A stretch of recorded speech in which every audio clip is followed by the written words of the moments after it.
Yo, what's going on, guys? KrispyFlakes here. For today's video, I have 3 words to describe each NBA team. So basically, we're going to go through each team. I'm going to say the 3 words that I think best describes them. I actually got this off of The Herd, which is Colin Cowherd's talk show. He did this at like the beginning of the NBA season, so I thought it'd be fun to do right now and give you guys my thoughts and opinions on it.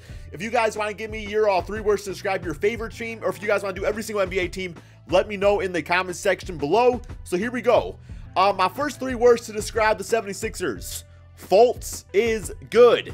A lot of people are already writing off Markelle Fultz, saying that, you know, he's going to be a draft bust and everything like that. I would feel like out of every single team that you don't do this for, it would be the Philadelphia 76ers, because who are your top 2 players? Joel Embiid, Ben Simmons, both had injury issues early in their NBA career. So yeah, I think Markelle Fultz, he's good, guys. He was top pick for a reason. Next up, Milwaukee Bucks. You my DJ. Yes, you my DJ is my 3 words. This team needs to acquire DeAndre Jordan somehow. Like, I don't know which players they want to give up.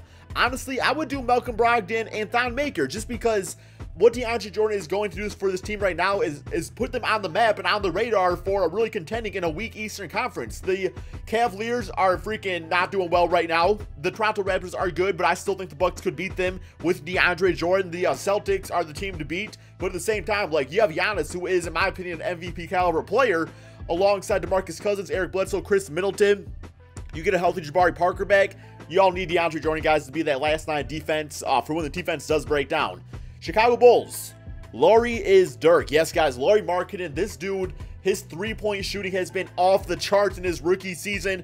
And honestly, like, I would love to see him kind of like work with Dirk Nowitzki, or even maybe train with Kristaps Porzingis in the offseason and just, you know, learn a few more like moves being a 7-foot big man. I think he can learn a lot from Dirk Nowitzki out there. Maybe even try to add that post fadeaway to his game, something like that. But so far, it seems like this might be the actually like best shooting big man of all time. I mean, of course, it's his rookie season. That's big shoes to fill. But yeah, guys, Lauri is Dirk. Okay, next up, we got the Cavaliers. LeBron is gone. Yes, I know Cavalier fans don't want to say this, man. They're probably going to dislike the video. They're probably going to roast me in the comment section. But LeBron James is gone. Did you all just see that clip of Kevin Love throwing his towel at Jeff Green's face? LeBron James is 33, going on 34. Or actually, I think he just turned 33, but he's going to be 34 next season. He does not have time for the Cleveland Cavaliers to figure things out. Like, after the season, he is going to go to a team where he can contend right away from NBA championships. Just because it's not working out right now, Dan Gilbert wants to sell the team. LeBron James is gone, guys. But I put LeBron is gone, so it's only 3 words, right? Moving on. Boston Celtics. Dangerous for years. I cannot believe how young this roster is and how dominant they already are. Not to mention Gordon Hayward's not even playing yet.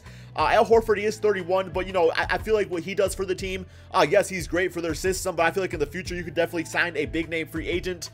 Maybe I was hearing talks of Anthony Davis or Blake Griffin, but besides for, like, outside of Al Horford, look at the age of this team, guys. Like, the average age is absolutely crazy. Kyrie's only 25, but plays like he's been in the NBA for many, many, many years. So, yes, dangerous for years is my 3 words for the Boston Celtics. Moving on to the Clippers, we have commit to rebuild. This team's not doing anything, man. Like, Blake Griffin, DeAndre Jordan, that's not going to win you anything. Both these players are getting older. You guys couldn't win it with Chris Paul. Lou Williams is playing like an MVP out there. Like, he's been absolutely crazy. I'm so mad he got something from the All-Star team. But it's time this team commits to rebuild, because, you know, you start right now. Well, you say it takes 4 or 5 years. By that time, you know, the Warriors are older. The NBA just looks different as a complete, you know, a complete thing out there. So I think it's time to commit to the rebuild, trade both those guys away, cut your losses, and go from there. Memphis Grizzlies, we have, where's your future? Where's your future, Memphis Grizzlies? I mean, Mike Conley and Marc Gasol, both those guys have had injuries out there, but at this point, like, you need to trade both those guys and try to stockpile first-round draft picks or do something like that. I do like, I mean, maybe he's not doing very good this season now. Dylan Brooks, I liked what he was doing at the beginning of the NBA season. But besides for that, like, where's the future of this team? Where's, like, the up-and-coming players? It's like, it's time to cut your losses. Same with Marc Gasol. Mike Conley, as I was saying with the Clippers. It's just like, this is not going to win a championship. So why not just, like, commit to the rebuild, cut your losses, and go from there? Atlanta Hawks. Michael Porter Jr. I'm saying Jr. is a word, guys. I know it's JR, but it's a word to me. Michael Porter Jr.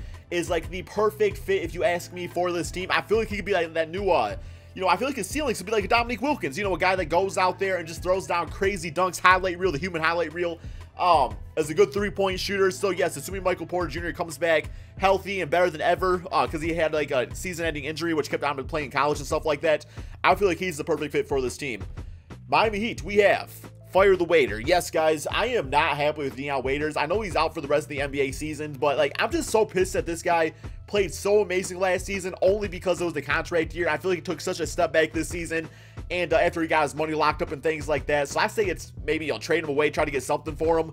Unless, I don't know, maybe he still likes this guy. I'm just not really a big fan of what he did to that franchise.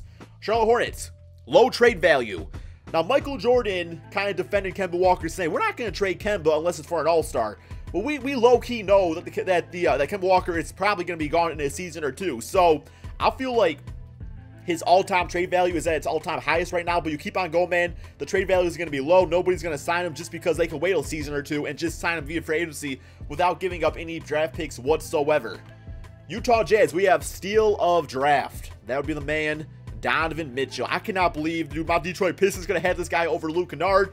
The Denver Nuggets, I know, traded away his draft rights to the Utah Jazz. Like, steal the draft, future all-star, future superstar, if you ask me, man. Just, I love this dude's game. Like, he is perfect for the Utah Jazz, and I'm actually really happy that they got the steal the draft at him, just because I did feel bad they lost Gordon Hayward. Sacramento Kings, we have a few years. It's going to take a few years, King fans. I mean, De'Aaron Fox, I still think he's going to be something special in the NBA. Bogdanovic is like low-key, man, just like the sleeper of that NBA draft. Like, nobody's really paying attention to what he's doing out there on the basketball court. But, I mean, he's doing a little bit of everything. He's scoring out there, looking like he can be a 20-point-per-game scorer in the future NBA. I mean, he's only 25, so he's definitely got some nice seasons left in him. But, yeah, a few more years, and I think this team will definitely do some nice things out there. New York Knicks, move on Kemba. Yes, you guys need that point guard out there. I know people don't want to give a Frank Ntilikina. They're hoping that he's just going to be like the superstar point guard of this future. But at the same time, it's like, I feel like this team could definitely win now. I mean, at the same time, if you want to wait a few more seasons and hope Kristaps Porzingis doesn't walk away or something like that, then go for it. But, you know, I feel like a team of Kemba Walker, Tim Hardaway, and Porzingis, even Enes Kanter out there, can make some noise in the weak Eastern Conference. So, yeah, moving on Kemba Walker. Move on, Kemba. 3 words. All right, Los Angeles Lakers, we have who will sign. I feel like Laker fans are just, they're enjoying this season. Obviously, they're not playing very well, but they're enjoying watching Lonzo Ball and Kyle Kuzma. But I know, like, every single NBA fan in the back of our minds is like, who will the Lakers sign in the offseason? Are they going to get LeBron James? Are they going to get Paul George? Are they going to make a move for Kevin Love? Like, who is this team going to get? Magic. Worst scout ever. Oh my god, dude, this team always is drafting bitch-ass players. Like, really the only good player they've drafted that I can remember is Aaron Gordon. I mean, I guess you want to go back to, like, Dwight Howard, but that was so long ago. But yeah, like, Elfrid Payton, he's been garbage out there. Jonathan Isaac, I know he's still young and is only in his rookie season, but he's not doing all that great quite yet. I still think he'll be okay in the NBA. Mario Hezonja is a straight-up bust and everything. Worst scout ever. Dallas Mavericks, you need Bagley. Now, Dirk Nowitzki, I imagine, will probably retire after this season. But I just feel like Dennis Smith Jr. alongside Marvin Bagley, that's the future you want to build for right there. Like, that has so much great potential. Harrison Barnes is still only 25 himself, so he can still become even a better NBA player. I just feel like it's the move, man, somehow to get him on the team. Maybe you got to trade somebody away. I don't know, but yes, Marvin Bagley Jr. is who you guys need. Brooklyn Nets, Spencer for mayor. Spencer Dinwiddie. I loved him on my Detroit Pistons. His nickname was the Mayor. I don't know if you guys still call him that on the Brooklyn Nets because of his mustache. Although he's got like the goatee going now. So like he used to like just have the mustache, and that was his nickname, the Mayor. What a fantastic player for the Nets to get. Like, out of just trading away all their draft picks to the Boston Celtics, it's so hard to acquire young talent. But they got a guy that looks like could be a future point guard or shooting guard, you know, maybe all-star of this team right here. So we'll see about that. But yeah, Spencer for Mayor. Denver Nuggets need point guard. You have Jokic, one of the best young centers in the NBA. You have Paul Millsap, a nice veteran. I know he's injured and everything, and he's probably not going to be the same player he once was. I do like Jamal Murray, but I like him more as a shooting guard type of player. Gary Harris is nice, kind of a bitch-ass contract. He's actually owed like $100 million. He signed an extension. I think this team needs a veteran point guard out there to really lead the squad. You have the nice pieces. You just need that last player, I'd say. Indiana Pacers, we have better than PG. That is Victor Oladipo. He is playing better than Paul George played on the Pacers, guys. This dude, I mean, he's just playing better than Paul George in general. I mean, it goes to show kind of like how unvaluable Russell Westbrook is in the sense of how he can make his teammates kind of fall off a bit. I mean, Carmelo Anthony's having his worst season in a long time, so is Paul George. I mean, I don't think we can completely blame it on Russell Westbrook. I don't want to like sound like a hater. I'm sure I'm coming off as a hater saying that. But yeah, Victor Oladipo, like, he was actually a pretty good player on the Magic. I think he had like a 20-point per game season, went to the Thunder, kind of fell off. on the Pacers now and playing like a freaking superstar. Pelicans, tank for Boogie. What I mean by that, I mean, Boogie's obviously not in the draft, so you can't tank for him. Tank this season, the rest of the season, if possible. Trade away the bitch-ass contracts. Get the, get a top draft pick. Go for a guy like Trae Young, and all of a sudden, man, your team's looking pretty attractive for Boogie to re-sign. You still got Anthony Davis. And you have the cap space freed up, to sign some other players to put around those guys. My Detroit Pistons, we have. Where's the consistency? This team started off this NBA season on fire, like they were like top 2 or 3 team in the Eastern Conference. Reggie Jackson went down with injury, and this team just fell off completely, man. It's kind of embarrassing. I'm going to a game against the Miami Heat in like a week or so after making this video, so hopefully that game turns out good, but we'll see about that. But yeah, it's just team has no consistency whatsoever. For the Raptors, we have DeMar deserves respect. DeMar DeRozan is like the most underrated, overlooked NBA player I've seen in such a long time. Like, I guess we respect that he's good out there, but I don't think people are respecting just how good this man really is. It's frustrating. I'm not even a Raptors fan, but it's frustrating because I feel like the guy deserves respect. Houston Rockets. My 3 words are, it really worked. I was skeptical about a James Harden and Chris Paul backcourt. I thought they were 2, ball-dominant guards that needed the ball in their hands to really do things on the basketball court. But at the end of the day, man, both these guys have just played fantastic together, and this team is looking very, very dangerous in the Western Conference. For the Spurs, I have, what's the direction? Because Kawhi Leonard is, for the most part, out for the rest of this NBA season. I mean, he might come back by playoff time.